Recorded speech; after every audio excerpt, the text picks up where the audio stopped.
Hi friends, welcome to మన ఇంటి రుచులు. వీడియో ఎవరైనా ఫస్ట్ టైం చూస్తుంటే ప్లీజ్ సబ్స్క్రైబ్ ఫ్రెండ్స్. వీడియో నచ్చితే మాత్రం తప్పకుండా లైక్ చేయండి.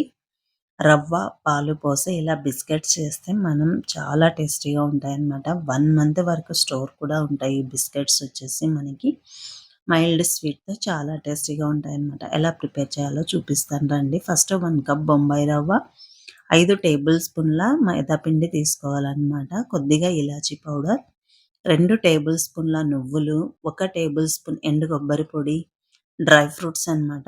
లేదు అంటే పల్లీలను కూడా మనం చిన్నగా క్రష్ చేసుకొని వేసుకోవచ్చనమాట. 2 టేబుల్ స్పూన్ల నెయ్యి, ఒక హాఫ్ కప్పు షుగర్ అనమాట. 1 కప్ బొంబాయి రవ్వకి హాఫ్ కప్పు షుగర్ అయితే కరెక్ట్‌గా సరిపోతదండి. ఇలా నెయ్యినంతా పిండికి బాగా పట్టించాలనమాట. వీడియో క్లిప్‌లో చూపించిన విధంగా ఇలా బాగా కలుపుకోవాలనమాట. పిండిలోకి నెయ్యంతా కలిసేలాగా కలుపుకోవాలి. ఇలా కొన్ని కొన్ని మిల్క్ పోసుకుంటూ పిండిని కలుపుకోవాలనమాట. మనం ఒకేసారి పాలెక్కువ పోసేసామనుకోండి లూజ్ అవుతదనమాట పిండి అనేది. బిస్కెట్స్ అంత టేస్టీగా ఉండవనమాట. ఇలా కొన్ని కొన్ని వేసుకుంటూ పిండినంతా బాగా కలుపుకోండి. ఎందుకంటే షుగర్ ఉంటది కాబట్టి మనం మిల్క్ వేసినప్పుడు షుగర్ మెల్ట్ అయ్యి లూజ్ అవుతదనమాట. అందుకని కొన్ని కొన్ని వేసుకుంటూ పిండిని కలుపుకున్నామనుకోండి ఒక ముద్దలాగా రావాలనమాట ఇలా. ఒక 10 మినిట్స్ పాటు నానిద్దామండి. రవ్వ అనేది చక్కగా నానుతదనమాట. ఆఫ్టర్ 10 మినిట్స్ తర్వాత చూపిస్తున్నాను. ఇలా ఒకసారి పిండినంతా బాగా కలుపుకోవాలనమాట. ఇలా మిక్స్ చేసుకున్న తర్వాత కొద్దిగా ఒక బాల్ సైజ్ లాగా తీసుకొని పిండినంతా ఇలా రౌండ్‌గా చేసుకోవాలనమాట. చిన్న చిన్న బాల్స్ లాగా చేసుకోవాలి. పిండి అంతా మొత్తం మనం బాల్స్ లాగా చేసుకోవాలనమాట. వీడియో క్లిప్‌లో చూపించిన విధంగా. ఇలా ఒక బటర్ పేపర్ తీసుకొని మనం ఒక బాల్‌ని పెట్టేసి ఏదన్నా ఫ్లాట్‌గా ఉన్న దాంతో ప్రెస్ చేసామంటే బిస్కెట్ అనేది మనకి పర్ఫెక్ట్‌గా షేప్ వస్తదనమాట. ఇలా ఫ్లాట్‌గా ఉన్న బౌల్‌తో ఇలా ఒకసారి ప్రెస్ చేయాలనమాట. ఇలా అనేసి మనం చేత్తో ఒకసారి క్రాక్స్ ఏమన్నా ఉంటే అడ్జస్ట్ చేసుకొని పైన డెకరేషన్ కోసం కొన్ని డ్రై ఫ్రూట్స్ పెట్టి ఇలా ప్రెస్ చేయాలనమాట. మొత్తం బిస్కెట్స్‌ని బాల్స్‌గా చేసి పెట్టుకున్నాం కదండీ!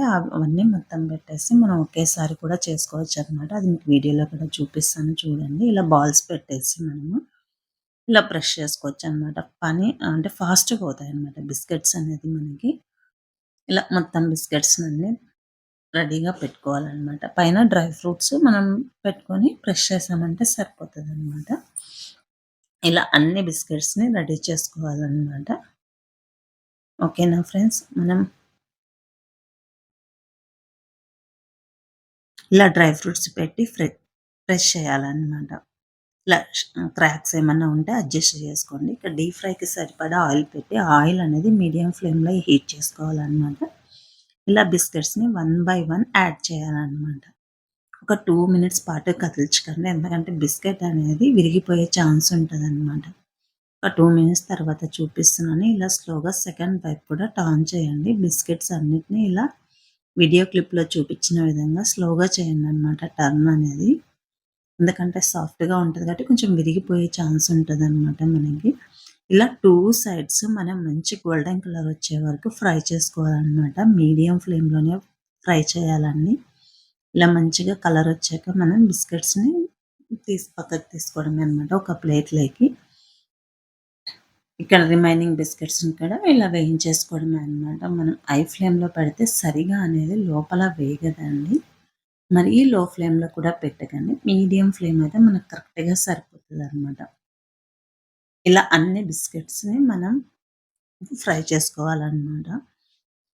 టేస్ట్ అయితే చాలా బావుంటాయి. మైల్డ్ స్వీట్‌తో చాలా చాలా రుచిగా ఉంటాయండి. ఈ బిస్కెట్స్ అనేది మనకి 1 మంత్ వరకు కూడా స్టోర్ ఉంటాయన్నమాట. ఇలా లో ఫ్లేమ్‌లో 2 వైపులా టర్న్ చేసుకుంటూ మంచి గోల్డెన్ కలర్ వచ్చే వరకు ఫ్రై చేసుకోవాలన్నమాట. ఇలా ప్లేట్‌లోకి తీసుకున్న తర్వాత ఈ బిస్కెట్‌ని మనం చల్లారనివ్వాలండి. వేడిగా ఉన్నప్పుడు స్టోర్ చేసుకుంటే పాడయ్యే ఛాన్స్ ఎక్కువగా ఉంటదనమాట. ఇలా చల్లారిన తర్వాత ఒక ఎయిర్ టైట్ బాక్స్‌లోకి స్టోర్ చేసుకుంటే బిస్కెట్స్ అనేది 1 మంత్ వరకు స్టోర్ చేసుకోవచ్చు. వీడియో నచ్చితే లైక్ చేయండి, షేర్ చేయండి, సబ్స్క్రైబ్ చేసుకోండి. Thanks for watching.